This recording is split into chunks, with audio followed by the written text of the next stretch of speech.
Beaucoup, monsieur le député. Pour UDI Algérie indépendant, Christophe Negelen.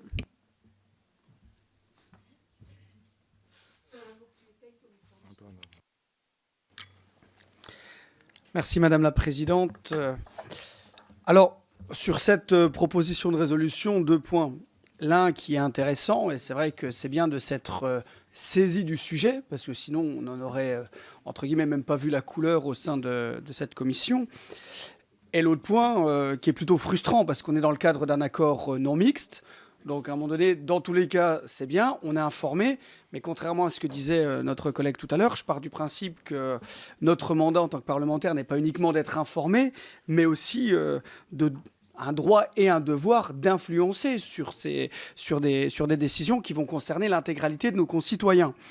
Donc aujourd'hui, l'Australie, la Nouvelle-Zélande, ce sont des pays amis, ce sont des pays avec lesquels nous avons besoin de collaborer, clairement.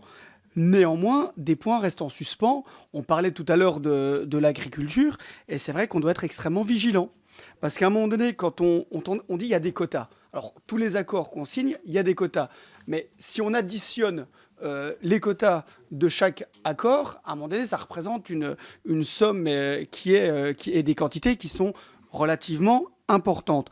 On doit, dans un secteur comme le secteur agricole, qui, on le sait, en France, est un secteur extrêmement compliqué, soutenir au maximum nos agriculteurs, et notamment sur des produits où l'on sait qu'il y a une faible valeur ajoutée en France, à l'inverse de certains autres pays qui ont des charges ou des manières de travailler qui leur permettent de générer une valeur ajoutée qui est plus importante, qui leur permet d'être compétitifs et qui leur permettent d'importer ou plutôt d'exporter de la viande notamment dans d'autres pays à des coûts beaucoup plus faibles que ce que nous, on peut proposer à l'intérieur même de notre pays.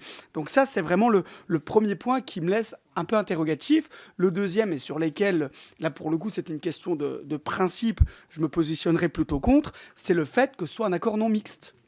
Je ne peux pas tolérer, à un moment donné, que ce ne soit pas soumis à l'accord des parlements nationaux. On rabaisse toujours le pouvoir du Parlement, le pouvoir des élus nationaux. Préalablement, les parlements nationaux devraient pouvoir se positionner sur des accords tels que celui-là. Merci beaucoup, monsieur le député.